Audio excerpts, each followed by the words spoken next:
Thank you so much for viewing this channel, The Beauty of Social Work. My name is Vukile Sentane. I'm a social work. We welcome you to the series that we are currently doing, the private practice in social work. We're hoping that you are going to learn more as we dive into the private sector practice. The reason we started this practice is because I view that most of the social workers are running for the public practice, whereas there is a lot of goodies even in this side of the private practice. In South Africa, we've got two sectors of social work practice. We have the public sector, we have the private sector. And these sectors, they work differently. When we speak of the public sector, we are referring to the social workers that are employed by the Department of Social Development, the Department of Health, the Department of Correctional Services, and other organizations which are supervised by the Department of Social Development. And then we have the private sector. When we talk about the private sector, these are the social workers who are self-employed. They don't report to the government, but they are registered and governed by the council called SASWIP. So that is the council that actually looks at them and monitor them, and at the same time they keep their good standard by reporting to that or by being supervised by that council. Okay, now the question is, what is a private social worker? What is a private social worker?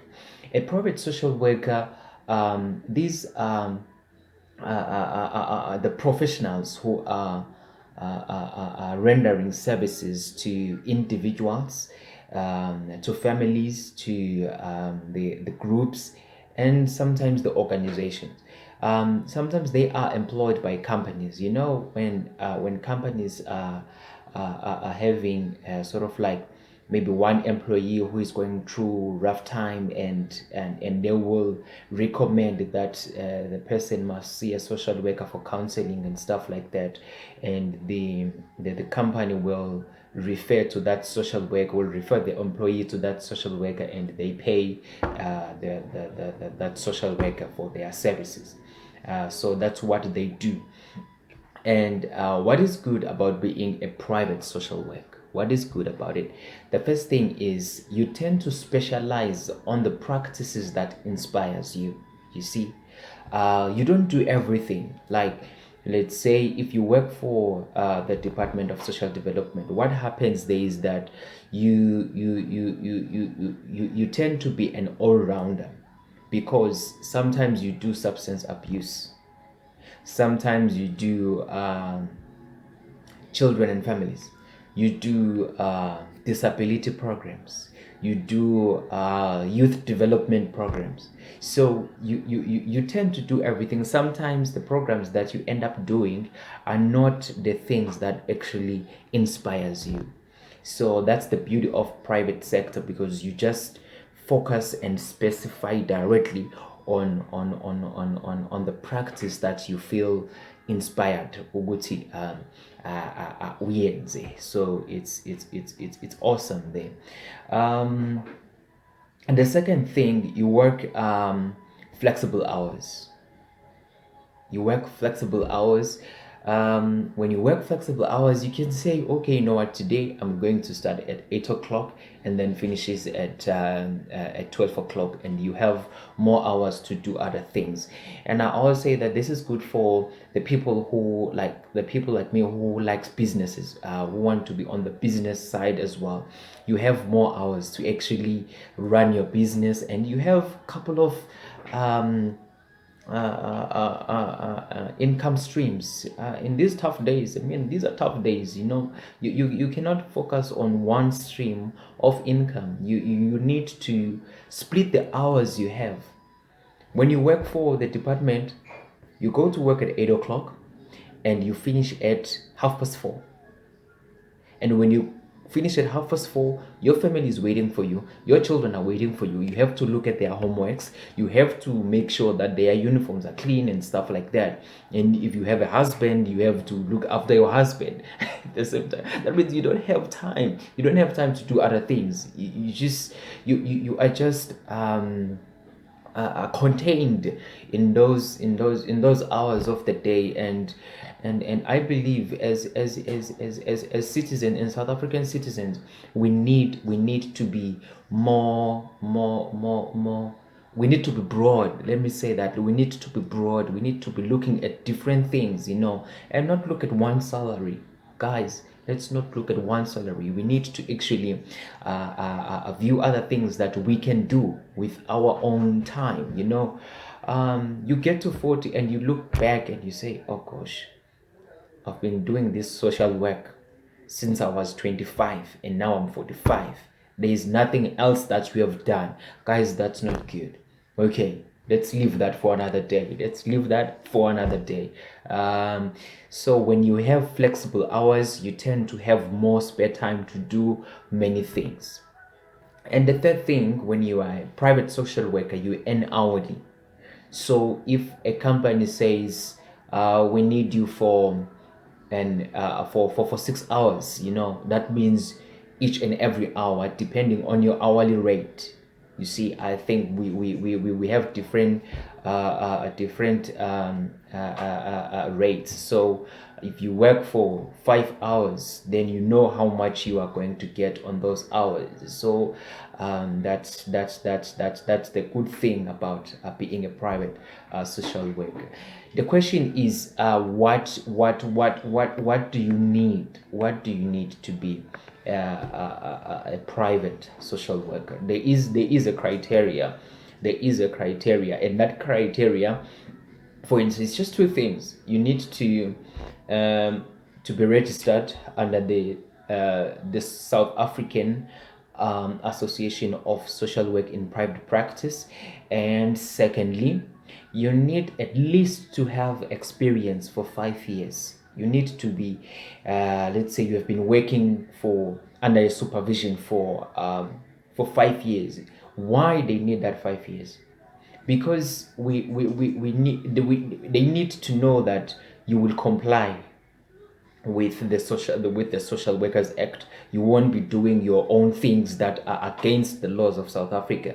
You need to comply, and you need to be diligent on the work that you do. You need to protect people. You need to know the issues of the confidentialities and stuff like that, and you must comply with the rules. That is why they need that supervision. And when they register you, they will refer first of all to the person or to the organization that you are working under, so that they will know that this is the person that we know, and that person has been complying under the rules of social work. That is why they need that 5 years. And what else you need? You need you need to have the what we call the registration fees. You need the registration fees. That's under 1,000 rands, so you don't have to worry about that. It's not costly. Last time I checked, it was around 850 to register, and there are some fees there when you are a first time register. Yes. And you need an office. Your clients need to know where they can find you. But the good thing is that you can even have an office at home. It doesn't mean that you have to go to your town and open an office, whereas you are going to pay a huge amount of rent. That's expensive. Because you find that the rent it's increasing yearly sometimes. So if you have an office at home, you are flexible there.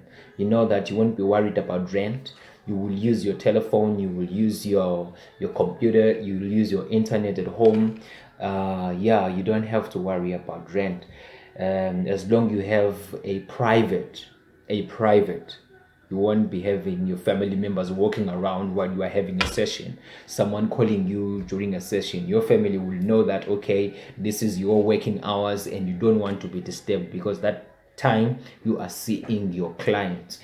You need a car.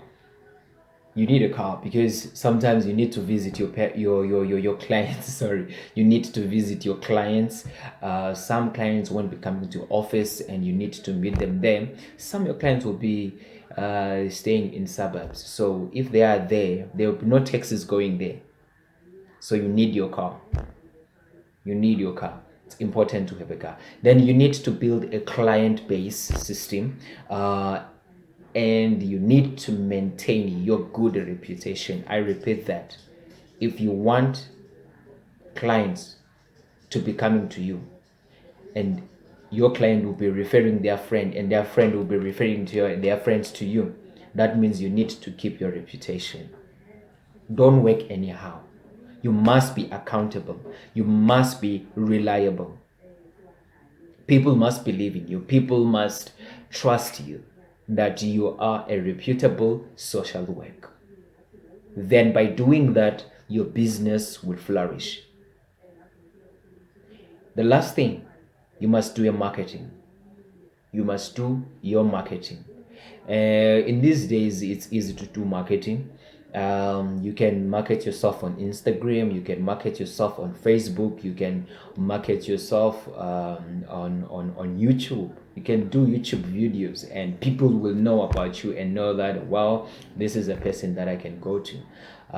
Yeah, that's enough for about the private practice for today.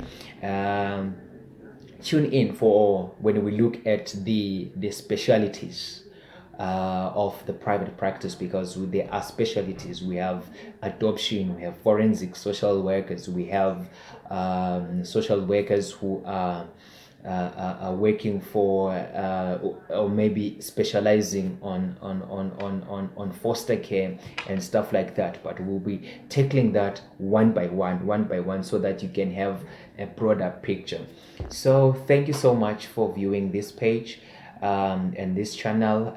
If you like, please you can subscribe, and then you can have an opportunity to see more videos as they come, as we are handling this journey of equipping one another. Thank you very much.